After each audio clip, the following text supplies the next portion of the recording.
Hello दोस्तों, स्वागत है आप सभी का आपके अपने यूट्यूब चैनल नॉलेज वी पे। दोस्तों, आज हम लोग जो भारत का संवैधानिक इतिहास है उसे हम देखेंगे। ठीक है दोस्तों, इसमें हम देखेंगे कि आखिर में जो भारतीय संविधान की विकास यात्रा कैसे कैसे चली। ठीक है, और संविधान क्या है, संविधान का महत्व क्या है, संवैधानिक विकास के चरण क्या है, ये हम वन लीनियर के मदद से ही हम लोग क्या देखेंगे। ठीक है, देखिए, पहला हम लोग देखें टॉपिक तो संविधान क्या है।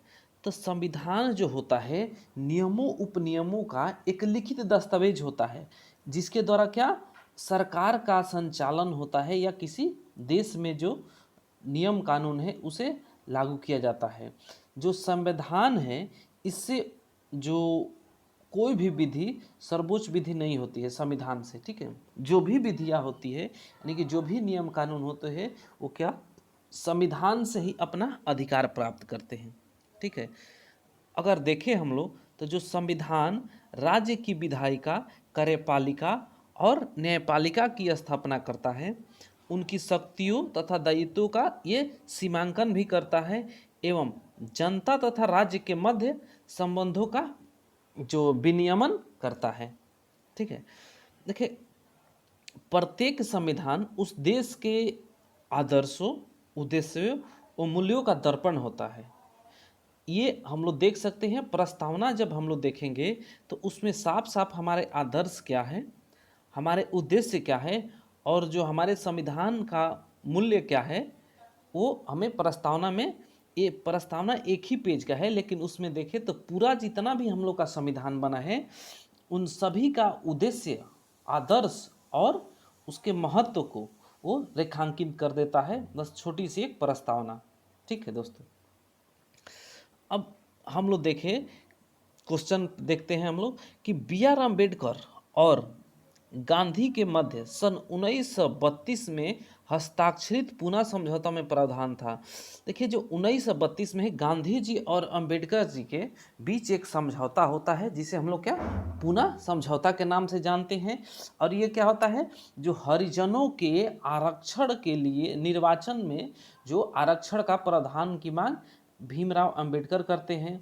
गांधी जी ये मानने के लिए तैयार नहीं रहते हैं।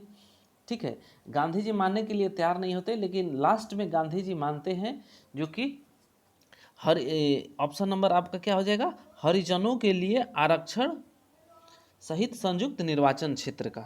ठीक है, नेक्स्ट हम देखते हैं किस अधिनियम द्वारा भारत के गवर्नर जनरल को अध्यादेश जारी करने की शक्ति प्रदान की गई।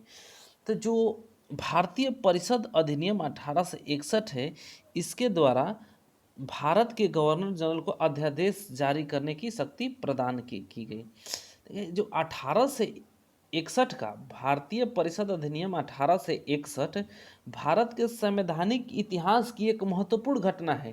क्यों? क्योंकि इसके द्वारा भारत सरकार की मंत्रिमंडलीय व्यवस्था की नींव रखी गई। ठीक है, जो भारत सरकार की क्या मंत्रिमंडलीय व्यवस्था की नींव रखी गई और इसी के द्वारा हमारे जो 3 भारतीयों को क्या मनोनीत किया गया विधान परिषद में। 1862 में 3 भारतीयों को मनोनीत किया गया विधान परिषद में। तो वो कौन कौन थे, तो बनारस के राजा थे, पटियाला के महाराजा थे और एक सर दिनकर राव थे। ठीक है, विधान परिषद में इनको मनोनीत किया गया। नेक्स्ट देखते हैं हम लोग, रेगुलेटिंग एक्ट पारित किया गया। तो जो रेगुलेटिंग एक्ट पारित किया गया वो 1773 ईस्वी में, जो 1773 ईस्वी में क्या रेगुलेटिंग एक्ट पारित किया गया। यह जो है भारत में कंपनी के शासन है तो पहली बार एक लिखित संविधान प्रस्तुत किया गया। देखिए, पहली बार लिखित संविधान का मतलब क्या है, इससे पहले जब ईस्ट इंडिया कंपनी की स्थापना होती है 1600 ईस्वी में, तो क्या होता है, कोई लिखित संविधान नहीं होता। ये तो व्यापार करने आते हैं लेकिन जो हमारे यहाँ जो प्रशासनिक कार्यों को देख रेख जो राजा महाराजा करते थे उनकी कमियों को देखते हुए क्या किए, शासन यहाँ अपना करना स्टार्ट किए। ठीक है, शासन धीरे धीरे करने लगे और धीरे धीरे करते करते इनकी जड़ें इतनी मजबूत हो गई कि अब क्या, ये जितने भी कंपनियां आई थी, फ्रांसीसी, स्पेनिश, डेनिश, ठीक है, सबकी क्या यहाँ से ये लोग लड़ाई ऐसे करके क्या यहाँ से विदाई कर देते हैं, वो लोग यहाँ से बाहर कर देते हैं। और अब इन लोग क्या, जो ब्रिटिशर्स थे ये क्या अकेले राज करने लगते हैं भारत पे। अब जो 1773 के रेगुलेटिंग एक्ट था, इसमें क्या, यह तो एक लिखित संविधान प्रस्तुत किया ही गया, और इस एक्ट में बम्बई तथा मद्रास प्रेसिडेंसी को कलकत्ता प्रेसिडेंसी के अधीन कर दिया गया। ठीक है, और जो कलकत्ता प्रेसिडेंसी में जो गवर्नर जनरल, वो 4 सदस्यों वाले एक परिषद के नियंत्रण में सरकार की स्थापना की गई। कौन, गवर्नर जनरल, और जो 4 सदस्य है होंगे उसमें क्या यहाँ एक सरकार की स्थापना की गई। उसके साथ साथ देखें तो हम लोग देखेंगे इस एक्ट के तहत जो कंपनी के कर्मचारी थे, पहले देखिए क्या हुआ कि जब इससे पहले 1773 के रेगुलेटिंग एक्ट से पहले जो कंपनी के कर्मचारी होते थे वो क्या, या तो ज़बरदस्ती या कोई और तरीका अपना के क्या गिफ्ट लेते थे उन लोग से, ठीक है, उपहार लेते थे, और नहीं तो अपना व्यापार स्टार्ट करते थे। तो वो तो आए हैं कंपनी के तरफ से, लेकिन यह क्या कर रहे हैं, अपना व्यापार स्टार्ट कर दे रहे हैं, अपनी कमाई के चक्कर में लग जा रहे हैं। तो ये क्या होता है कि जब ये देखा गया वहाँ ब्रिटेन में, तो वहाँ जो है यह ख़त्म कर दिया गया रूल ही कि जो कर्मचारी होंगे वो निजी व्यापार नहीं कर सकते, और भारतीय लोगों से क्या उपहार या रिश्वत लेने को प्रतिबंधित कर दिया गया। ठीक है, नेक्स्ट क्वेश्चन हम लोग देखते हैं। नेक्स्ट है, भारत के गवर्नर जनरल को किस एक्ट के द्वारा अपनी समिति के निर्णय को अस्वीकार करने का अधिकार मिला। जो भारत के गवर्नर जनरल थे वो 1786 का अमेंडमेंट जो एक्ट था उसके द्वारा समिति के जो निर्णय थे उसको अस्वीकार करने का अधिकार मिला।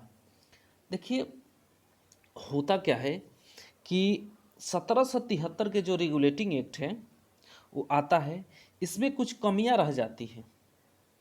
उस कमियों को दूर करने के लिए 1781 में एक्ट ऑफ सेटलमेंट के नाम से एक एक्ट आता है, और 1773 की जो रेगुलेटिंग एक्ट है उसकी कमियों को दूर करने के लिए ये एक्ट आता है। ठीक है, और जो लाया गया था इसके तहत कलकत्ता की सरकार को बंगाल, बिहार और उड़ीसा के लिए भी विधि निर्माण की शक्ति दे दी जाती है 1781 के एक्ट ऑफ सेटलमेंट के द्वारा। ठीक है, अब देखिए इसके बाद क्या आता है, 1784 के एक पिट्स इंडिया एक्ट आता है। इस एक्ट के तहत जो तत्कालिक प्रधानमंत्री मतलब उस समय के प्रधानमंत्री विलियम पिट द्वारा प्रस्तुत किया गया था यह एक्ट।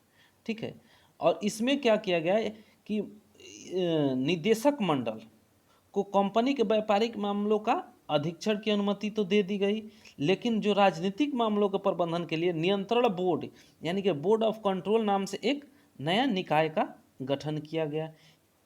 ठीक है, और इसी एक्ट के द्वारा भारत में द्वैध शासन की व्यवस्था की शुरुआत होती है 1784 पिट्स इंडिया एक्ट के द्वारा। ठीक है, और उसी के बाद आता है अमेंडमेंट एक्ट आता है एक 1786 में।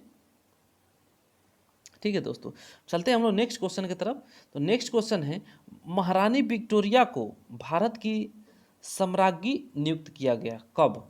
तो ये 1858 ईस्वी में जो महारानी विक्टोरिया हो उनको क्या समस्त जो अधिकार है वो दे दिया जाता है 1858 में। कि क्या होता है कि जो 1857 के सिपाही विद्रोह होते हैं, जो 1857 के सिपाही विद्रोह होते हैं उसमें क्या देखा जाता है ना कि मुगल का समाप्ति हो जाती है 1858 में, और जो अधिकार है वो क्या डायरेक्ट जो महारानी के हाथों में चला जाता है नियंत्रण में।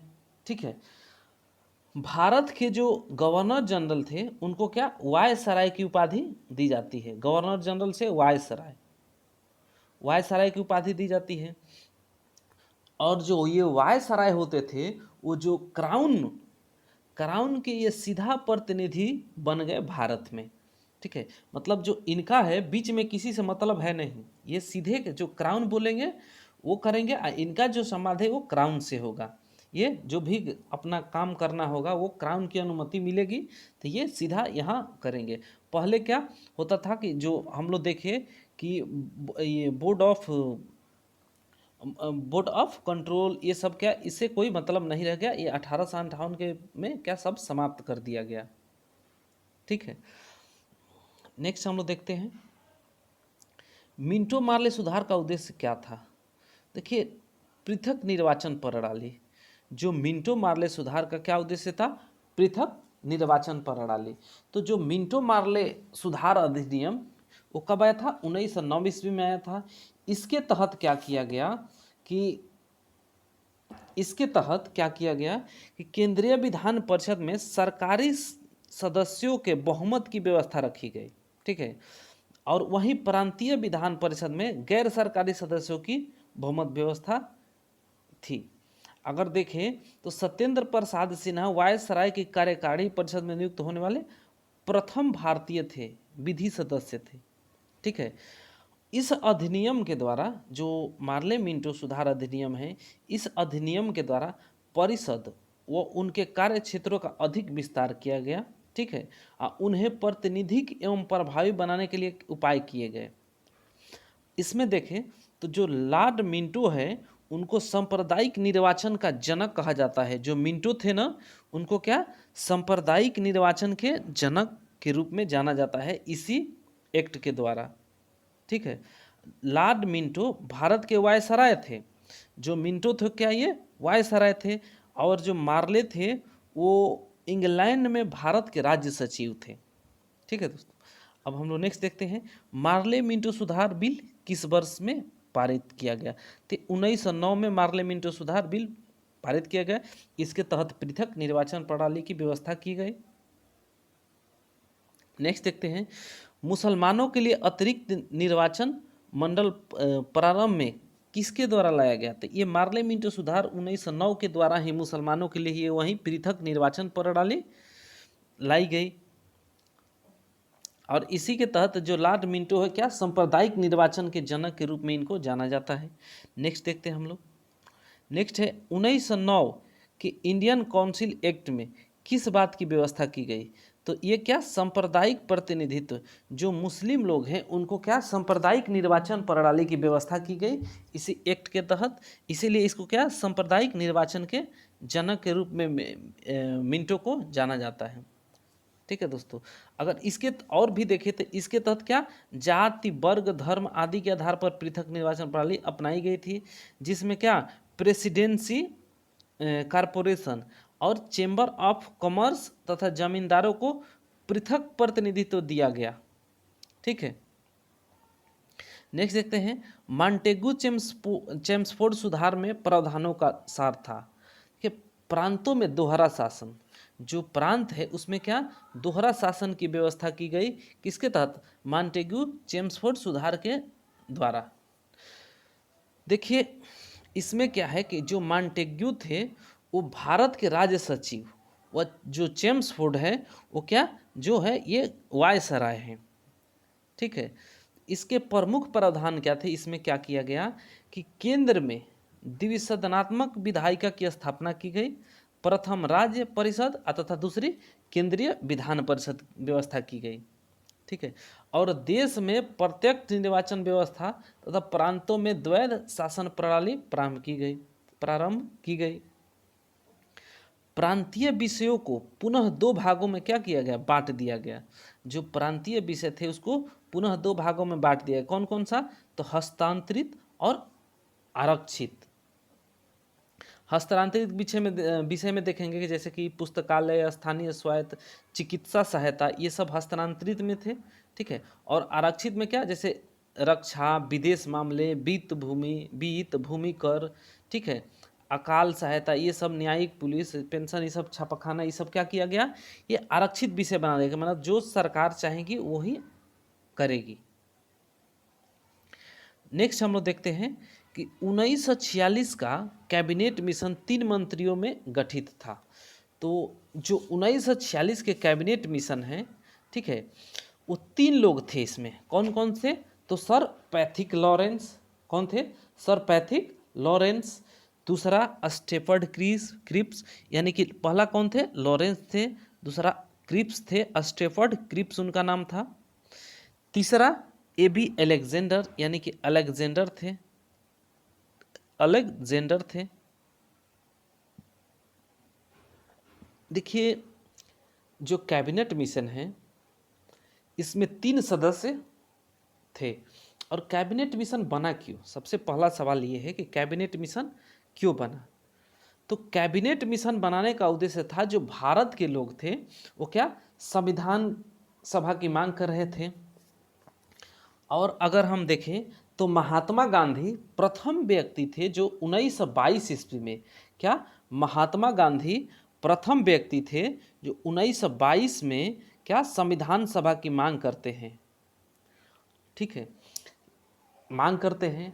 उसके बाद 1935 में सर्वप्रथम जो आधिकारिक रूप से कांग्रेस के द्वारा मांग की जाती है कि भारत के लिए एक संविधान निर्माण के लिए संविधान सभा का गठन किया जाए।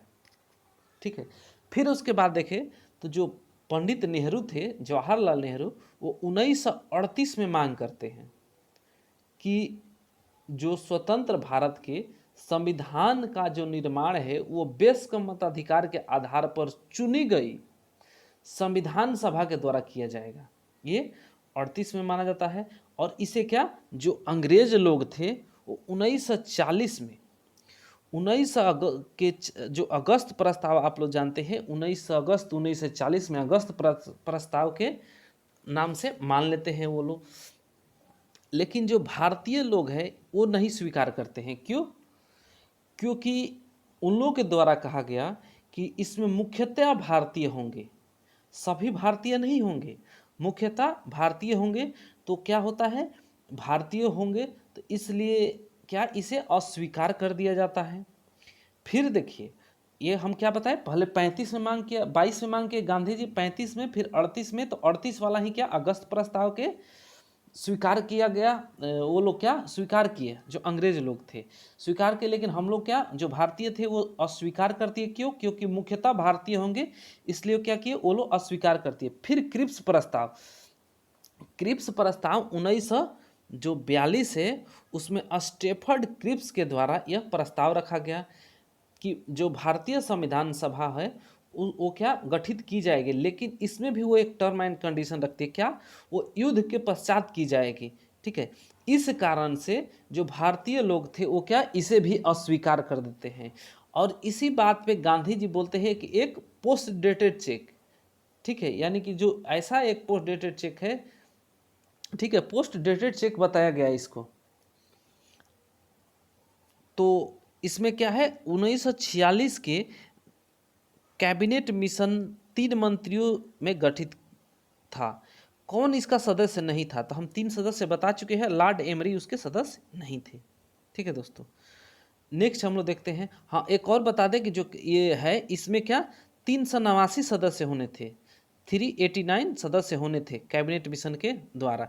अगर पूछेगा कि कैबिनेट मिशन के अंतर्गत कितने सदस्य होने थे, तो 389 सदस्य होने थे। स्वतंत्रता के बाद 299 रह गए, और अंतिम रूप से जब संविधान बन के तैयार होता है तो 284 सदस्य, यानी कि स्वतंत्रता के बाद 299 रह गए और अंतिम रूप से 284 सदस्य इस पे सिग्नेचर करते हैं, हमारे जो संविधान बन के तैयार होता है उस पर। नेक्स्ट हम लोग देखते हैं, भारत का संविधान लागू होने तक स्वतंत्रता के पश्चात इसका शासन किसके अंतर्गत चलाया गया। तो देखिए जब स्वतंत्र नहीं हुआ था भारत, यानी कि 15 अगस्त 1947 से 26 जनवरी 1950 तक, ये भारत शासन अधिनियम 1935 के द्वारा ये क्या शासन व्यवस्था भारत पे की गई, भारत में चलाई गई। ठीक है, अगर देखें तो जो हमारे संविधान का आर्टिकल 395, आर्टिकल जो 395 हैं, जब हमारा संविधान बन के तैयार हो जाता है तो संविधान 395 के तहत भारत शासन अधिनियम 1935 के साथ साथ भारतीय स्वतंत्रता अधिनियम भी क्या समाप्त कर दिया गया। ठीक है दोस्तों, जो हाँ अगर आपके मन में ये सवाल उठ रहा है कि नहीं जो संविधान के स्रोत में आधे से अधिक जो प्रावधान है वो क्या भारत शासन अधिनियम 1935 से किया गया है, तो 1935 से लिया गया है, ये नहीं कि 1935 वाला है। ठीक है, इसी से क्या एक्सेप्ट किया गया, जैसे हम लोग अमेरिका से लिए है अपना मूल अधिकार, या जो महाभियोग की प्रक्रिया है राष्ट्रपति पे, हाई कोर्ट सुप्रीम कोर्ट के जज पे भी महाभियोग की जो प्रक्रिया है वो लिए है। तो ऐसे हुआ है। ठीक है दोस्तों, नेक्स्ट क्वेश्चन हम लोग देखते हैं। नेक्स्ट है, अखिल भारतीय महासंघ स्थापित करने का प्रावधान शामिल किया गया था। तो भारत सरकार अधिनियम 1935 में जो अखिल भारतीय महासंघ स्थापित करने का प्रावधान भारत सरकार अधिनियम 1935 में किया गया था। बताए हैं आपको कि आर्टिकल 395 के तहत इसको क्या समाप्त किया गया था। ठीक है, केंद्र में नेक्स्ट देखते हैं, केंद्र में द्वैध शासन किस अधिनियम के अंतर्गत स्थापित किया गया था। ये भी जो है केंद्र में भारत सरकार अधिनियम 1935 के तहत द्वैध शासन की व्यवस्था की गई थी। नेक्स्ट देखते हैं, संघीय प्रणाली का पहला प्रयास भारत सरकार अधिनियम द्वारा किया गया। तो 1935 के भारत शासन अधिनियम के द्वारा किया गया था। नेक्स्ट है, किस अधिनियम की प्रमुख विशेषता प्रांतीय स्वायत्तता थी। तो 1935 के जो भारत शासन अधिनियम था उसकी प्रमुख विशेषता क्या, प्रांतीय स्वायत्तता थी। नेक्स्ट है, भारत में सचिव का पद किसके द्वारा निर्मित किया गया। तो ये कौन सा भारत में सचिव का पद, भारत सरकार अधिनियम 1958 के द्वारा निर्मित किया गया था। ठीक है दोस्तों, इस वीडियो में दोस्तों इतना ही। अगर हम लोग देखें एक और भी संविधान के ऊपर हम लोग देख ले तो देखिए, जो संविधान के अध्यक्ष कौन थे संविधान सभा के, तो डॉक्टर राजेंद्र प्रसाद। अगर संविधान सभा के देखें तो पहली बैठक 9 दिसंबर को होती है। इसमें क्या 9 दिसंबर 1946 को होती। इसमें जो थे डॉक्टर सच्चिदानंद सिन्हा को अस्थायी रूप से अध्यक्ष बनाया जाता है। दूसरी बैठक होती है 11 दिसंबर 1946 को, जिसमें क्या डॉक्टर राजेंद्र प्रसाद और डॉक्टर राजेंद्र प्रसाद को अस्थायी अध्यक्ष और HC मुखर्जी को अस्थायी अध्यक्ष बनाया जाता है। BN राव को संवैधानिक सलाहकार बनाता है। BN राव वही व्यक्ति है जो क्या बताते हैं कि भीमराव अंबेडकर की कमी इस संविधान में महसूस हो रही है। ठीक है, तो BN राव के सिफारिश पे ही मुंबई से क्या जो सीट था वो MR जयकर का सीट खाली करवा के इनको वहाँ से जिताया गया था। ठीक है, भीमराव अंबेडकर को। उसके साथ देखें तो जो 13 दिसंबर की तीसरी बैठक होती है जिसमें हम लोग का प्रस्तावना यानी कि जो नेहरू के द्वारा उद्देश्य प्रस्ताव प्रस्तुत किया गया था वहीं क्या हमारे संविधान का प्रस्तावना बनता है। ऐसे ही देखें तो जो हमारा संविधान है उसमें क्या 395 आर्टिकल है, 22 भाग है और 12 अनुसूचियां है, जबकि मूल संविधान में 8 अनुसूचियां थी, 22 भाग था और 395 अनुच्छेद थे। काउंटिंग में देखिएगा तो लगभग 450 हो चुके हैं अनुच्छेद। ठीक है, 450 अनुच्छेद हो चुके हैं। ठीक है, और देखिए डॉक्टर राजेंद्र प्रसाद जो थे वो एक स्टेटमेंट दिए थे भीमराव अंबेडकर के बारे में। ठीक है, तो वो कहते हैं कि मैंने अगर अपने जो लास्ट में संविधान बन गया तब बता रहे हैं कि मैंने अगर कोई अच्छा कार्य किया है तो 29 अगस्त 1947 को जो प्रारूप समिति का निर्माण हुआ था यानी कि गठन हुआ था उसमें भीमराव अंबेडकर को चुनकर सबसे अच्छा काम किया है। इनको दक्ष पायलट भी कौन डॉक्टर राजेंद्र प्रसाद ही बोले हैं। ठीक है दोस्तों, तो आज के लिए इस वीडियो में इतना ही। मिलते हैं नेक्स्ट वीडियो में। चलिए, अगर आप लोग को अच्छा लग रहा है तो चैनल को सब्सक्राइब कर लीजिए और वीडियो को लाइक कीजिए। Thank you.